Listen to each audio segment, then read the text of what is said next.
Hey everyone, welcome to Palm Tree Life. I'm Tim. Whether you showed up ready to learn how to play a game, wanted to catch the next episode in a series, or check out a new game you're interested in, I'm glad that you chose to show up and take a break at the Oasis. I'd love for you to like and subscribe while you're here. Now let's get into today's video.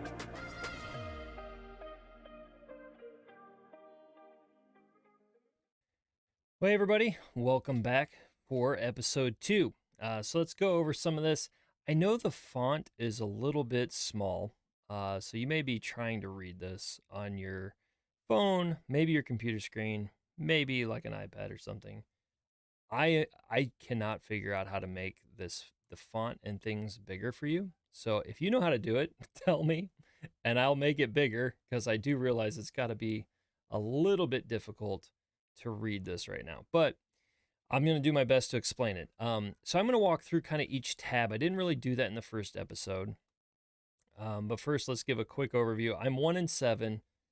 Of the 8 games that we've played, 7 of them have been against human players. We lost all of them. We did beat the AI in the only game we've played against the AI. So I feel like we did good against the AI team. So we'll get into that here in a second. Not really a lot's happening on the office side. We did get a, let's see if I can open this here. We did get a notification from about our team. We have 2 players that their GPAs were getting too low. So I actually went into our practice plan here and I did up them and I switched this just a little bit, but not too much. So let's look at our overall roster and how they're developing. So you can see this is their current ratings throughout each player. So athleticism, speed, rebounding, defense, blocking, low post, perimeter, ball handling, passing, work ethic. Work ethic is very important. If you have a player below 30, it doesn't matter if they have a lot of potential to get better. Their work ethic will actually keep them from getting better. So you can see here, I have a player that's at a 29 work ethic. So he's got a lot of potential, but he hasn't done a whole lot. And then I have one at 30, and then I have one at 15. And so he hasn't really grown at all. He's got a ton of potential, but he hasn't grown. So the work ethic is important. And then ST is stamina, durability, and then their ability to free throw shoot, and then their total overall, which adds everything up except for the free throw, obviously. And then you can do their IQ as well, which just tells them how good they are at the specific things you're trying to play. We're trying to do motion and man-to-man. We're obviously switching. We did play zone a little bit at some point. So in the ratings, it also tells you the season change. So Dallas Trainer has total development has gone up 23 points. All right. And so these guys, you can see 22, they've done a lot. So he's gained 5 points in speed and he's still green. So when you look at him for his total, let's just go over here to Dallas Trainer. So he's a 69 in speed. He's gained 5 as a freshman, but he's still green, which is the very high. So very high, you could get up to like 30. So he probably has like 20, at least 20 more. So he's going to be in the 90 speed area. He's going to be in the 50, at least 50 defensive area. He's going to be in at least around the 70 perimeter area. So he is going to be a very good player as we go along. We're going to see how we do with this team against some of the AI, especially when we get into conference play.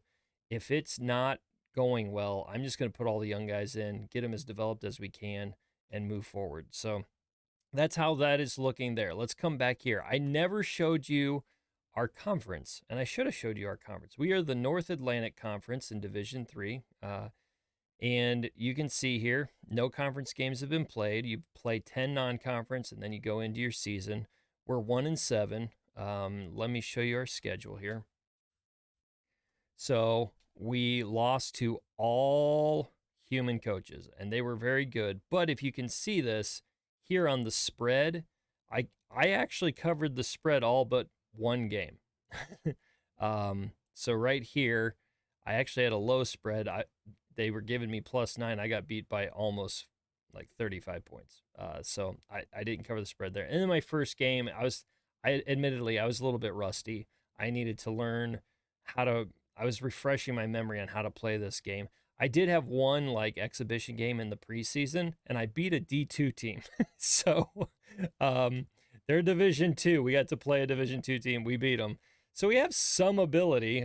We just are learning. So, season's looking okay. We'll see how it all goes. So in recruiting, I'll show you the recruiting pool here. So I've narrowed this down to right here. I have my recruiting list here. These are the guys that I'm focusing on. I'm not going to show you their ratings right now. I doubt anybody that I'm playing or recruiting against is actually watching this right now, at least at this point. But I am going to protect myself because I will have to go up against other human coaches to recruit these guys live. And I don't want them to know what their ratings are because they may not be able to see them yet because you do have to pay to see people's ratings and scout them. And so I don't want to show off their ratings. I will after we go through recruiting. If they sign with somewhere else or whatever, I don't mind showing all of that. But as I'm trying to recruit them, I don't want to show that off. I hope that makes sense. Um, so let's look at what we need to do. Let me just see if there's anything else that I can show off here. I've shown that here. Let's look at the top 25. So top 25 in D3 right now, we have CSU, East Bay, Colorado College. I guess that's the University of Texas, Dallas, Suffolk, Marietta, Milliken, Emmanuel, Muskegum, Lake Forest, Linfield, Wisconsin, Oshkosh, Marion, Johnson and Wales, Sul Ross State, Albertus, Magnus, Central, Wisconsin, Eau Claire, Newberry, Center, Ozarks, Norwich, Emory, Mount St. Joseph, Alfred, and Juanita, or I'm guessing it's Juanita or Geniata. I don't know how you'd say it. But you can see here, all of them except for two are human coaches. So it is important. Like, it's just going to take us time to develop this team. We have a good prestige because we're in a very bad conference. Like, there's no other human coaches. So we're going to get beat up as time goes along. But when we get into this, if I can actually pull it off, I can make the tournament just getting out of my own conference. We will keep that prestige high. We'll keep getting players that we need to actually get that we can develop that the computer has not picked for us. And we'll keep getting better. All right, is there anything else to look at? I don't think so. So let's set up our game for this evening. So we're playing Bedouin. So what I tend to look at is, do they have any outside shooters? They really don't. 73 is not. It's okay.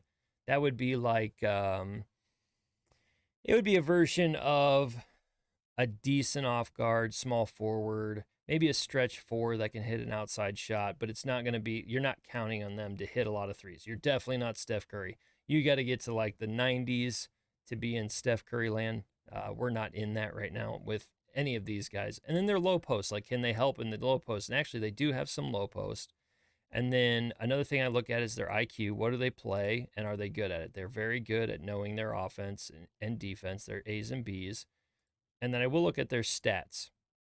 And what I tend to, you can look at their averages. I tend to look at their totals because their totals tell me like what they're actually doing. So here I can see they tend to go with their guards, like their top four shooters, field goal attempts are all guards. So I pay attention to that because when you look at their ratings and you're going, okay, they give it to their guards all the time, but they have a low post they have low post guys that can score, but they're not giving it to them. They're giving it to their off guards, which would be their top four rated players. So that's kind of how they're approaching it. And then another thing that I would look at within this in the stats is how often, when they're doing field goal attempts, how often are they shooting threes with this? So they shoot a three about 1 out of 3.5, not quite 4 times. So every 4 trips or every 4 shots, they shoot 1 3. So, and the reason why I pay attention to that is because I have to do like plus minus here. And I would say that they don't shoot a lot of threes. I'm just going to give a little nod to the fact that they're shooting a 3, and I'll just save it there. And then on the player side, is there anybody I want to really pay attention to? I don't think so as far as a double team. They tend to space it out with their off guards. And then the other thing to see is, do they have just a terrible defender? So like you can see their defense isn't great all the way through. Like they have a couple people, but they really don't have good defenders. So I'm just going to leave it because there's not one weak player. They pretty are consistently not great at defense. So we're going to look at that. We'll see how it goes against Bedouin. If there's any specific aspects of this you want me to show off or talk about or whatever, I will. Recruiting should be up, probably not in the next episode, but the one after it, because we'll be just at the point of signing players and stuff at the next episode. So you'll probably see who we got in the following episode.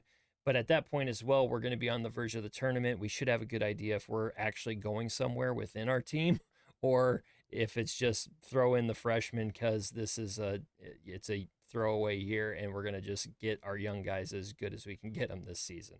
I hope you're enjoying this. I try to bring a little bit of the sports element into this channel. I hope you enjoy that. If you want to see something specific, I know I said this, but I mean it. Like, let me know and I'll show it off.